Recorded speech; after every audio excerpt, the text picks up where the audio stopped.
지금부터 제가 해드릴 말씀은 실화입니다, 실화.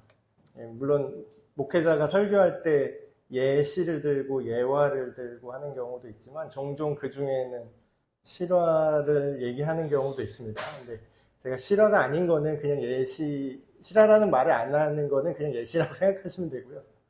근데 실화입니다.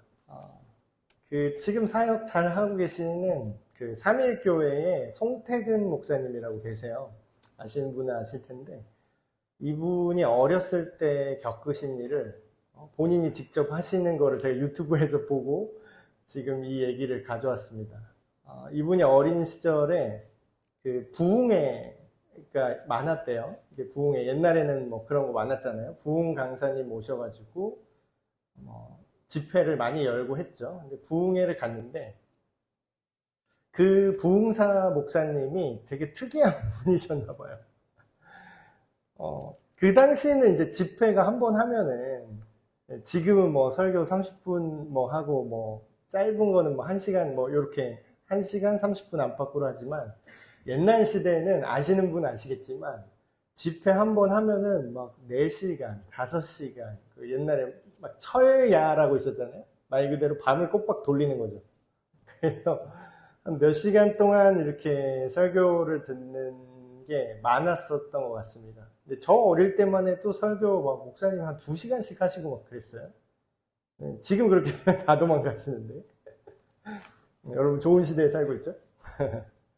근데 이제 그 부흥사 목사님 오셨는데, 처음에 딱 마이크 잡고 말씀을 시작하시는데 30분 동안 할렐루야 아멘 이거를 30분을 하시는 거예요.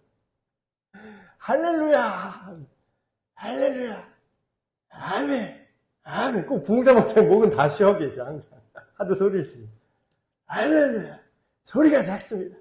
아멘 아멘 소리가 작아요. 할렐루야 여러분 믿습니까? 뭐 아무 얘기도 안 하고 그냥 뜬금포로 처음 30분 동안 계속 믿냐고. 여러분 믿음 있냐고. 목소리가 작은 거 보니까 믿음이 없는데 막 이러면서 그걸 30분 동안 하시더래요. 그래서 이 송태근 목사님이 그 당시에는 이제 어린 시절이니까 그걸 듣고 있다가 속으로 그런 생각이 드셨대요. 저분은 믿음이 없나 보다. 그러니까 어린 마음이신 것 같아요. 근데 되게 순수하잖아요, 어린애는. 근데 어린애가 지혜나 지식은 높지 않아도 뭔가 그 느낌으로, 직관적으로 딱 그렇게 느껴지는 게 또 촉이 좋잖아요, 애들이. 근데 송태근 목사님이 어린 시절에 저분이 믿음이 없으니까 저렇게 기선제압을 하려고 하는구나 이렇게 느꼈대요, 본인이. 내가 믿음이 없다는 게 왠지 들키고 싶지 않아서 막 구호처럼 우리가 회중들의 믿음이 없다는 식으로 이렇게 얘기하는 것처럼 본인은 그렇게 느끼셨대요. 근데 그게 사실이란 뜻은 아닙니다. 그게 사실이란 뜻은 아니에요. 그냥 그런 일이 있었다고요. 이건 실화입니다. 제가 그 부흥사 목사님을 정죄하려고 이 예화를 꺼낸 게 아니라 그 부흥사 목사님이 믿음이 있었는지 없었는지는 하나님만이 아시죠. 우리가 그걸 뭐 어쨌다 저쨌다 말할 건 없습니다. 근데 제가 이 실화를 왜 지금 가져와서 얘기를 하냐면요. 우리가 하나님을 믿고 예수님을 믿고 신앙생활을 하면서 나도 모르게 알게 모르게 내 지금의 상태가 아닌데 내가 되고 싶은 모습이 나인 거라고 착각하는 부분들이 꽤 많습니다. 그러니까 지금의 나의 모습. 나는 지금. 그러니까 남 얘기하면 또 정죄밖에 안 되니까 우리 항상 나를 먼저 생각하는 거예요. 나는 지금 어느 수준에 있나? 우리가 믿음이 뭐 많다, 믿음이 적다, 신앙심이 깊다, 신앙심이 뭐 아직 별로 없다, 뭐 이런 얘기를 많이 합니다.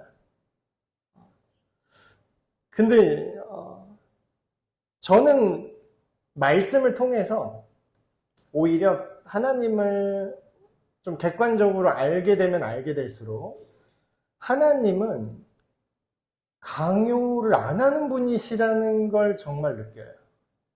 생각을 해보십시오, 여러분. 교회만큼 자유로운 데가 어디 있습니까? 그러니까 이단 사이비 이런 거 빼고요. 그 정통적인 성경대로 믿는 교회는요, 사실 되게 자유롭습니다. 너무 자유로워서 문제가 생길 정도예요. 여기 뭐 요새 뭐 젊은이들 사이에 유행하는 말이 있더라고요. 누가 칼 들고 협박하디? 누가 그렇게 하라고 칼 들고 협박하디? 누칼협 뭐 이렇게 얘기를 하더라고요. 여기는요, 싫으면 안 나와도 그만인 곳이에요. 안 나오면 뭐 여기 모 단체처럼 뭐 100만 원씩 벌금 내고 이런 데가 아닙니다, 여기는.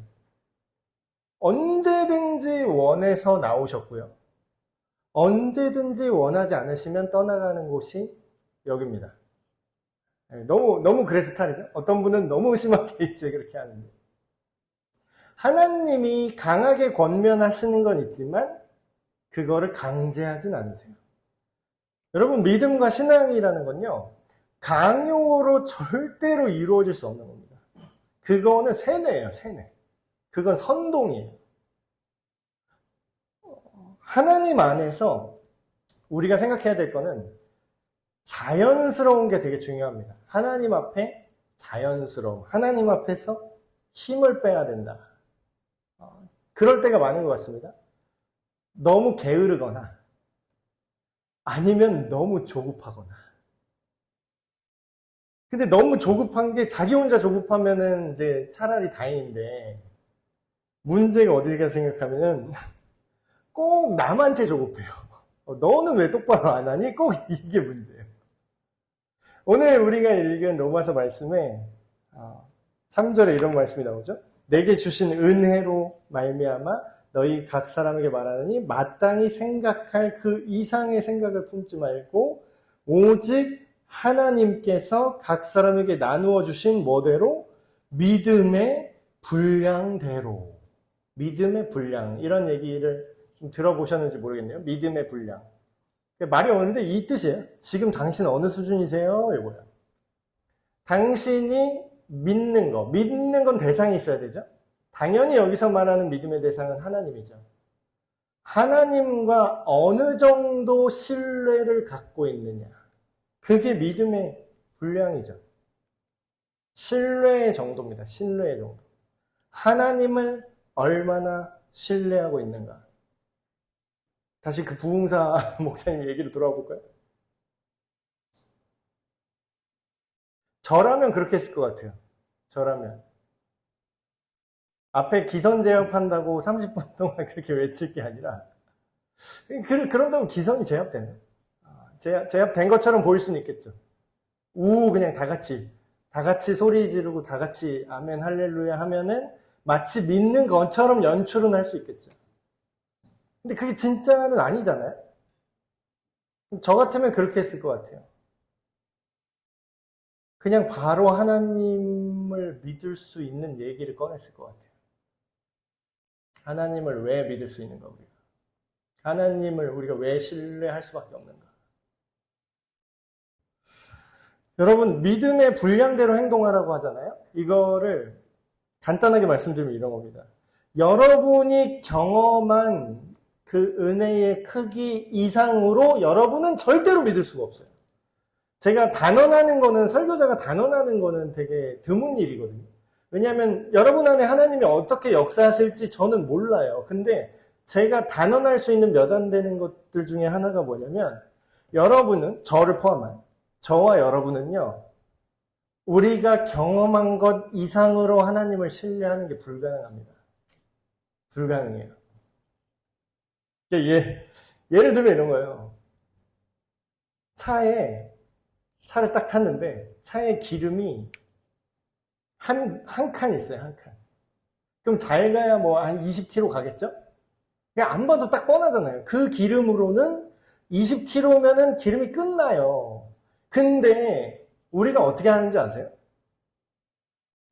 40km를 가야만 한대. 결단하고 40km를 달려나가래. 자기 혼자 그러면 다행인데 남한테 그걸 시켜요. 너 그렇게, 야, 네가 20km만 가면 되겠어? 넌 40km는 가야 돼. 넌 100km까지 완주해내야 돼. 그러면서 또 뭘 갖고 오는지 아세요? 하나님의 말씀을 갖고 와요. 믿음의 경주를 끝까지 달려나갔어야지. 죽기까지 충성하라고 여기 써있잖아. 주님께서 죽음의 자리를 부르면 죽으면 죽을지어다 하래잖아. 라고 남한테 얘기해요. 라고. 아니, 본인한테 좀 얘기하시지.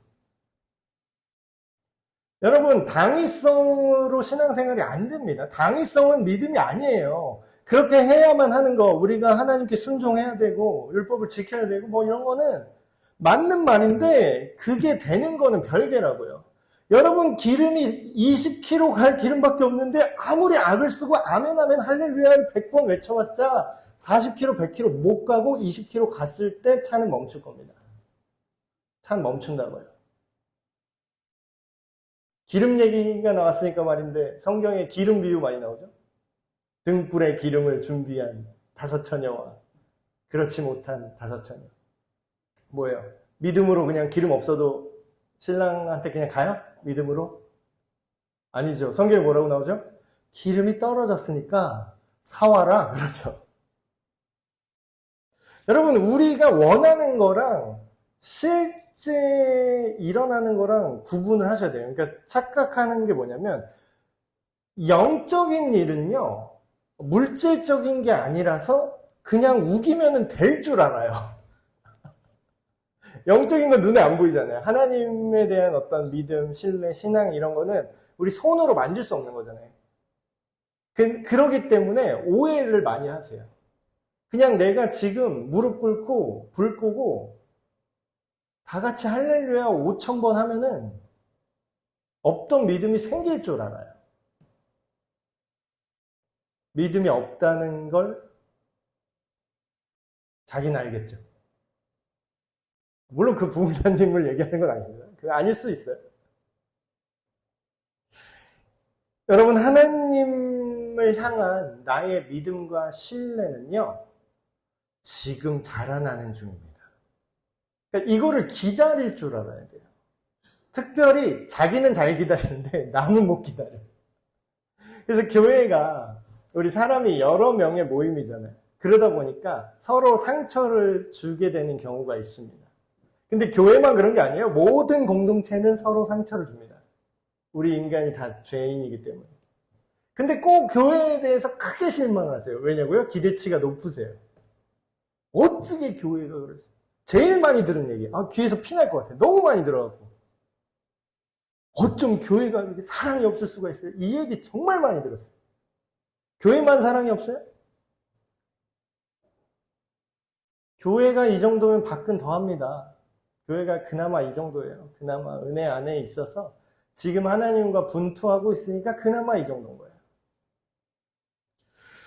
내가 원하는 내 상태가 지금 내 상태가 아니고 지금 나의 믿음 상태와 내가 원하는 믿음 상태, 그리고 지금 다른 사람, 교회 안에 다른 사람이나 교회 밖에 같은 믿는 형제 자매들을 볼 때 우리가 어떻게 판단을 하죠?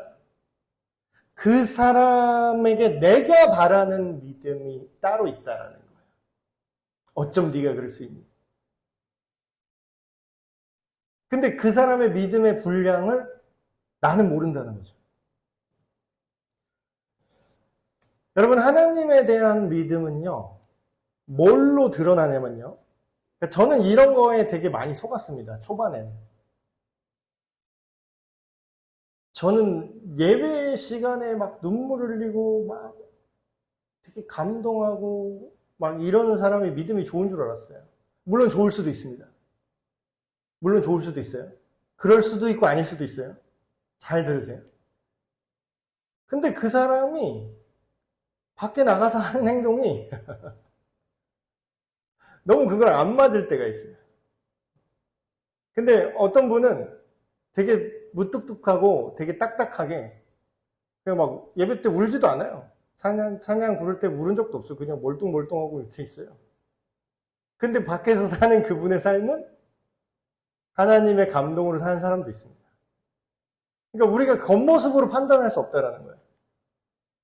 하나님을 그 사람이 진짜 믿는지 안 믿는지, 그 사람이 정말로 하나님을 사랑하는 관계의 그 신뢰의 정도, 믿음의 정도는요, 그 종교적인 활동의 역량으로 드러나지 않습니다. 그 사람이 아멘을 얼마나 많이 했나? 그 사람이 얼마나 할렐루야 소리를 30분 동안 얼마나 열정적으로 외쳤는가로 결정되지 않아요. 뭘로 알 수 있느냐? 그 사람의 인간관계로 하나님에 대한 그 사람의 관계가 보입니다. 오늘 말씀에 어떻게 나오죠? 각자 믿음의 분량대로 지혜롭게 생각하라고 해놓고 바울이 이런 얘기를 합니다. 한 몸에 여러 지체가 있다. 우리 몸뚱이가 있잖아요. 사람 몸에 있는데 여기 손가락도 있죠. 손가락도 10개나 있어요. 10개 손가락이 또 다 똑같은 손가락이냐? 그게 아니에요. 엄지는 또 엄지의 기능이 있고 새끼손가락은 새끼의 기능이 있고 각자 다 달라요. 이런 식으로 우리 몸에 파트, 그러니까 지체가 몇 개나 있을까요? 눈도 있고 왼쪽 눈도 있고 오른쪽 눈도 있고 코도 있고 콧구멍도 하나 막히면 되게 답답합니다. 콧구멍은 왜 2개일까요? 너무 중요해서 하나가 막히면 스페어로 하나로 숨쉬라고 있는 걸까요? 근데 이 지체를 뭐라고 얘기하냐면 교회 안에 있는 예수님을 믿는 사람들이 마치 이 예수님이라는 큰 몸을 이루는 지체라고 비유를 합니다. 여러분, 교회는 예수님을 믿는 사람들의 공동체죠? 사람들이 이제 많이 착각을 합니다. 교회는 건물이다, 이렇게 착각을 해요. 그리고 교회는 그 목사와 그 수뇌부다, 행정 조직이다, 이렇게 생각하는 분도 있어요. 근데 실제로 교회는 뭐냐면 사람이 교회입니다. 그러니까 저라는 사람이 교회라고요. 여러분이라는 사람들이 교회예요. 그래서 누가 에베네스 교회 어때? 그러면은 정확히 말하면 뭐냐면요. 누가 에베네스 교회 어때? 그러면 거기 건물이 어떻고 뭐 어떻고 뭐 예산이 어떻고 이런 걸 얘기하는 게 아니라요. 에베네스 교회 어때 하면은 그 교회 사람들이 어떤지에 대한 얘기인 거예요. 몸된 교회, 지역교회, 내가 섬기는 교회. 섬기는 교회다 이런 표현 많이 하죠. 쉽게 얘기하면 이런 겁니다. 내가 함께 하기로 결정한 교회인 거예요. 내가 에베네셀 교회의 구성원이 되겠다. 내가 에베네셀 교회가 되겠다. 그런 거죠. 근데 반드시 교회는요. 뭘로 연결되어 있어야 되냐면 예수 그리스도로 연결되어 있어야 됩니다. 이 세상에 많은 사람들의 모임이 있어요. 더 재밌는 모임도 또 많을 것 같아. 동호회 모임도 있어요. 독서 토론 모임도 있어요. 자전거 모임도 있어요. 낚시 모임도 있어요. 거기 우리 교회 교인보다 더 사이좋고 더 재밌게 잘 노는 모임도 많아요. 그렇죠? 근데 그 모임이 교회가 아니는 이유는 뭘까요? 거긴 예수님이 없어도 모일 수 있는 거거든요. 우리는 예수님에 대한 믿음으로 연결되어 있습니다. 자, 생각을 해보세요. 나의 그 오늘 지금 상태, 아니면 그 사람의 지금 상태의 믿음을 우리가 똑바로 겸손하게 있는 그대로 기다려주지 못할 때 어떤 일이 벌어지냐면 몇몇 사건들이 있습니다. 너무 이제 교회 안에 많이 벌어지는 사건들이죠. 교회 안에 예를 들면 이런 사람이 있어요. 되게 무덤덤한 사람이 있어요. 이분은 되게 무덤덤해. 그래서 누가 막 뭐라고 얘기해도 그런가 보다. 그냥 넘어가요. 되게 대수롭지 않게 생각하는 무덤덤한 사람이 있어요. 근데 이분은 이게 장점이자 단점이죠. 장점은 뭐예요? 누가 뭔가 미묘하게 이 사람을 긁어도 긁히지 않아요. 그런가 보다. 근데 단점은 뭐죠? 다른 사람을 그렇게 섬세하게 살피지 못해요. 근데 또 한 사람이 있습니다. 교회 안에. 이 사람은 너무 민감한 사람이에요. 너무 민감해. 눈치가 빠르고 눈치도 많이 봐요. 그래서 어떻게 하죠? 저 사람이 조금만 이렇게 해도 저 사람 왜 그랬을까? 저 사람 무슨 의도로 저랬을까? 이렇게 예민한 사람이 있을 수 있죠. 그럼 이 둘이 서로 이제 부딪힐 수 있다라는 거죠. 부딪혀요. 그래서 안 좋게 되면 어떻게 되냐면, 저 사람 때문에 교회 못 다니겠어. 이렇게. 너무 흔하게 많이 일어나는 일인데. 근데 제가 이런 얘기가 있을 때마다, 그런 분들에게 이런 얘기를 해줍니다. 우리가, 교회가 우리 몸과 같다 그랬잖아요. 몸. 여러분, 우리가 이렇게 착각을 할 때가 있어요. 우리가 다 예수님 안에서 한 지체가 됐기 때문에 우리는 서로 사랑하고 항상 친해야 되고 항상 붙어 있어야 되고 항상 사랑이 넘쳐야 돼요. 이게 기대치가 되게 높은 거예요. 교회에 대한 기대치가 엄청 높아요. 그러면서 그러니까 그 기대치가 충족이 안 되겠죠, 당연히. 너무 높으니까. 그러면 무슨 얘기를 하고 교회를 나가냐면 여긴 사랑이 없어요 하고 나가요. 그래서 사랑이 있는 교회를 찾아 계속 가는데 그런 교회가 과연 있으면 나 좀 소개시켜 주세요. 이렇게 되는 거죠. 여러분, 제가 그런 얘기를 합니다. 우리 몸이 되게 여러 개가 있잖아요, 몸이. 어린이 친구들 집중을 돕기 위해서 제가 하나 얘기를 해볼게요. 어린이 친구들. 팔꿈치 어딘지 알아요? 팔꿈치? 팔꿈치 없는 사람. 감사하게도 우리 다 팔꿈치가 있어요. 팔꿈치 있죠? 자, 어린이 친구들 잘 보세요. 팔꿈치 있잖아요? 자, 우리 혓바닥 있어요? 없어요? 혓바닥 있죠? 메롱 한번 해볼까요? 다 같이. 메롱. 네, 여러분을 놀리는 건 아니에요. 예를 듣는 거예요. 자, 팔꿈치랑 메롱한 혀랑 한번 붙여보세요. 다 보세요. 메롱. 돼? 되는 친구 있는 것 같아. 난 되는 것처럼 보이는데? 혀 다요? 팔꿈치에? 엄청 유연한데? 되시는 분? 됐어요? 아니, 이건 반칙이지, 이거. 이렇게 꺾어서. 안 되죠, 여러분. 혀가 되게 길다. 보통은 안 됩니다. 이게 다면은 좀 병원에 가보셔야 돼요. 다면 어깨가 빠졌거나 탈골됐거나 자, 여러분. 자, 집중하세요. 이제, 이게 중요한 게 아니에요. 혀 닿는 게 중요한 게 아니에요. 지금부터가 중요한 거예요. 지금 이 얘기.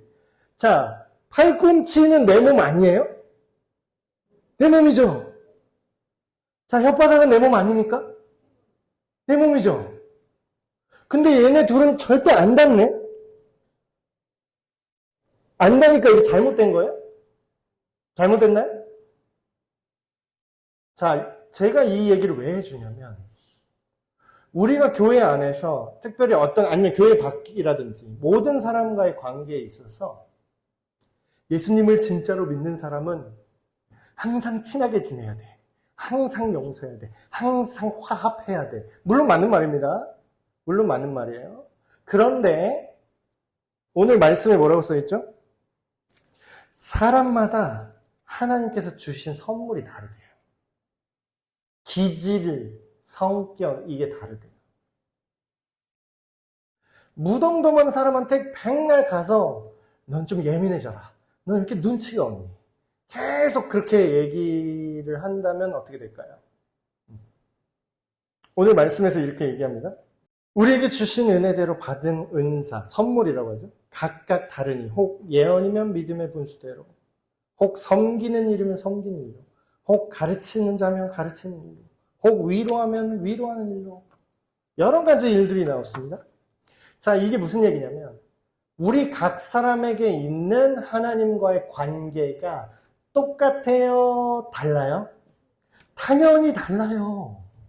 근데 왜 다 똑같이 만들려고 하는 거죠? 왜 다 똑같이 할 수 있어야 되는 거냐고요? 왜 똑같이 못하면 틀렸다 그러죠? 저는 그런 얘기에 되게 많이 위로를 받았습니다. 우리가 예수님을 믿잖아요? 그러면 우리가 하나님을 닮게 변화가 되는데 원래 우리한테 주신 하나님의 고유의 캐릭터가 있어요. 원래 성격이 있다고요. 그건 하나님 안 건드시더라고. 그거는 냅두는데 그거에서 장점을 하나님이 키워주세요. 저 예를 들어 볼게요. 똑같은 사람입니다. 나쁘게 말하면 어떻게 되냐면 아, 이 사람 화를 잘 내. 아, 이 사람 왜 이렇게 욱해, 사람이? 이렇게 화를 내. 이렇게 얘기를 해요. 근데 이 사람이 예수님을 믿었어요? 이 기질이 어떻게 바뀌는지 아세요? 아, 사람이 열정적이야? 사람이 열정적이라서, 아, 이거는 나서야 돼 할 때는, 바로 그냥, 신속하게. 어때요? 성깔 급한 게 나쁘게 쓰면 욱한 거고, 좋게 쓰면 열정적으로 어떤 일을 해결하는 데 뛰쳐나가죠. 여러분, 하나님은요, 한 사람도 똑같이 지은 사람이 없어요. 이게 너무 신기한 거죠. 여러분, 진정한 예술가 아닙니까? 하나님이 진짜 예술가예요. 어떻게 이렇게 새털같이 사람이 많은데 어떻게 똑같은 사람이 하나도 없는지. 물론 비슷한 그 유형은 있겠죠. 뭐 성격 유형 뭐 이렇게 하는데 어떻게 MBTI 이렇게 해도 사람을 그 16개로 구분할 수가 있겠습니까? 어떻게 사람이 16종류밖에 없죠? 더 많은 사람이 있겠죠. 모든 사람은 하나님으로부터 받은 성격, 기질, 특성, 재능 이것들이 각각 다르다라는 거예요. 근데 우리가 알아야 될 건 뭐죠? 네, 다양한 삶의 형태로 드러난다는 거예요. 보세요. 결국 이 얘기는 뭐냐면 자기 수준을 넘지 말라는 겁니다. 근데 이거는 남한테도 해당이 돼요. 왜 이 사람의 수준을 모르면서 이 사람을 정죄하는 거죠? 그러니까 우리가 되게 쉽게 범하는 죄예요. 가장 쉽게 범하는 거. 제 딸이 얼마 전에 실합니다. 제 딸이 다리 찢기에 꽂혔어. 어디서 이렇게 또 유연성을 깨달았는지 막 다리를 계속 찢고 있는 거예요. 계속 다리를 계속 이러고 있어요. 소파 위에 올라가서 또 이러고 있고. 근데 아빠보다 해보라는 거야. 이제 문제가 커졌어요. 우리 딸은 뭘 해보라 그러면 꼭 나를 시켜. 뭘 먹어보라면 굳이 와서 입에 넣는 성격이에요. 그래서 자기가 꽂히면 아빠도 다리를 찢어야 돼. 제가 유연성이 이제 나이가 들고 하다 보니까 많이 떨어졌잖아요. 저는 거의 이제 다리가 90도 이상 벌어지지 않는 거예요. 근데 얘는 자기가 유연하니까 자기가 한 이 정도 벌어진다는 거예요. 그러니까 자기는 이 정도 찢어지니까 아빠도 이 정도 찢어야 되는 거야. 그러니까 막 누르기 시작한다. 이거 이상한 거 여러분 아시죠, 지금? 이거 잘못된 거 여러분 아시죠? 근데 우리는 믿음에 있어서 다른 사람의 다리를 아주 쉽게 찢어요. 네. 또 이거, 그러면서 무적의 논리를 가져. 성경에 이렇게 써있어. 그러면서 이제 뭐야. 뭐 할 말이 없게 만들잖아. 기도 많이 해야 돼. 그러면 기도 많이 하라고 성경에 써있지. 뭐 기도하지 말라고 써있나. 근데 뭐라고요? 그 사람이 지금 기도할 수 있는 상황인지 아닌지는. 아니, 난 모르겠고, 네 다리는 내가 찢어야겠다는 거야. 여러분, 우리가 성경을 어설프게 알면은 선무당에 사람 잡는다고 관계를 파괴시킵니다. 근데 더 깊이 말씀을 알면, 이 전체의 맥락을 알게 되면, 하나님조차 우리 다리를 강제로 안 찢으시더라고요. 너무 감사해요. 너무 감사해요. 근데 하나님은 어떻게 하시냐? 하나님은 그럼 우리를 포기하시느냐? 여기서 또 이 설교를 잘못 들은 분은 또 이렇게 잘못 적용하는 분 또 있을 수 있어요. 아, 그러니까 강요하지 말라고. 난 한잠 잘 테니까 강요하지 마세요. 이건 뭐예요? 게으름이죠. 제가 지금 게을러도 된다는 얘기를 하는 게 아닙니다. 우리의 하나님을 향한 믿음은 반드시 자라나야만 해요. 그건 맞아요. 그건 확실해요. 오늘 이 얘기 들었다고, 아, 나는 거기에 은사가 없어. 나는 전도하는 은사는 없어. 여러분, 난 숨 쉬는 은사가 있어서 숨을 쉽니까? 숨 쉬는 은사 없으면 우리 죽어요. 복음 전하는 건 은사 있는 사람만 전하는 게 아니라 모든 예수님 믿는 사람이면 다 전해야 되는 겁니다. 그런 차원으로 이 말씀을 악용하시면 안 돼요. 그런데 어때요? 저는 주기도문 말씀에 이런 말씀 있죠.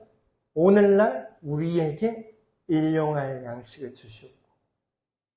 저는 이거 먹는 얘기만 하는 줄 알았어요. 이거 먹고 사는 문제, 오늘 하루 먹고 사는 문제 해결해 주십시오. 요것만 있는 줄 알았는데 여기에는 어떤 뜻이 있느냐?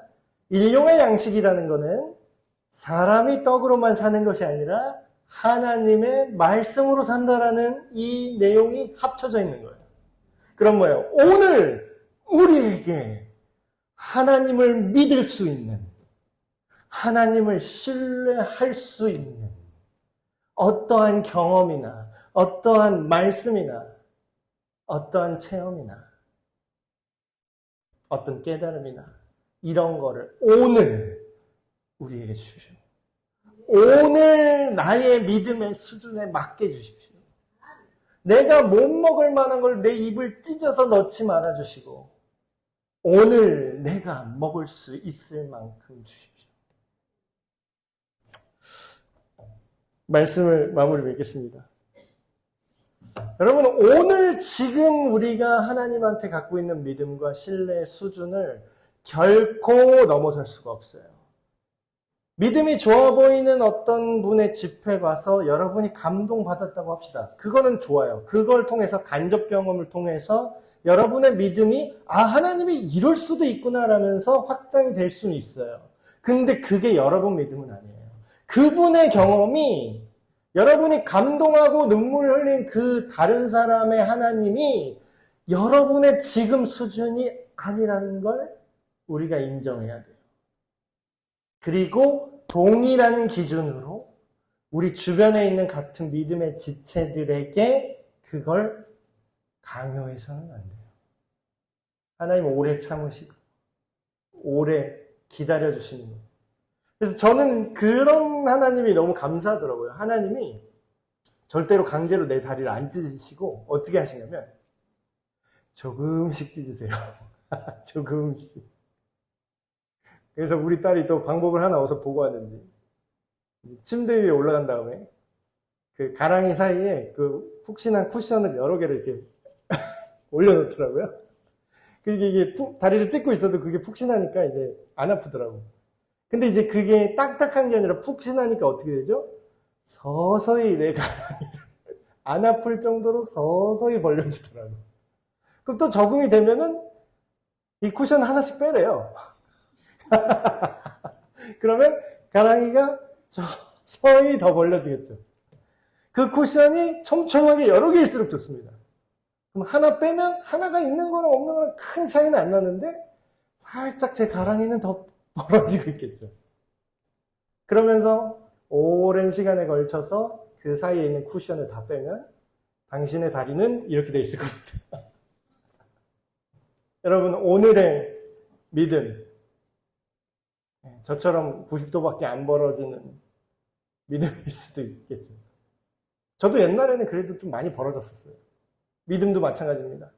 신뢰라는 거는 변화할 수 있어요. 물론 구원 얻는 처음에 예수님 믿는 믿음은 그거는 취소되지는 않겠지만 내가 하나님을 신뢰하는 정도는 실시간으로 바뀔 수가 있죠. 나 옛날에 그렇게 뜨거웠었는데 나 옛날에 그때 집회 때 눈물을 흘리면서 나 선교사 되겠다고 서원했었는데 그건 언제의 믿음이에요? 그때의 믿음입니다. 그때의 신뢰예요. 그럼 우리는 언제를 살죠? 오늘을 살죠. 그럼 우리에게 필요한 건 그때의 믿음입니까? 오늘의 믿음입니까? 오늘의 믿음을 주시고 그 안에서 성장하고 성숙하시는 저와 여러분이 되시길 주님의 이름으로 축복합니다. 네.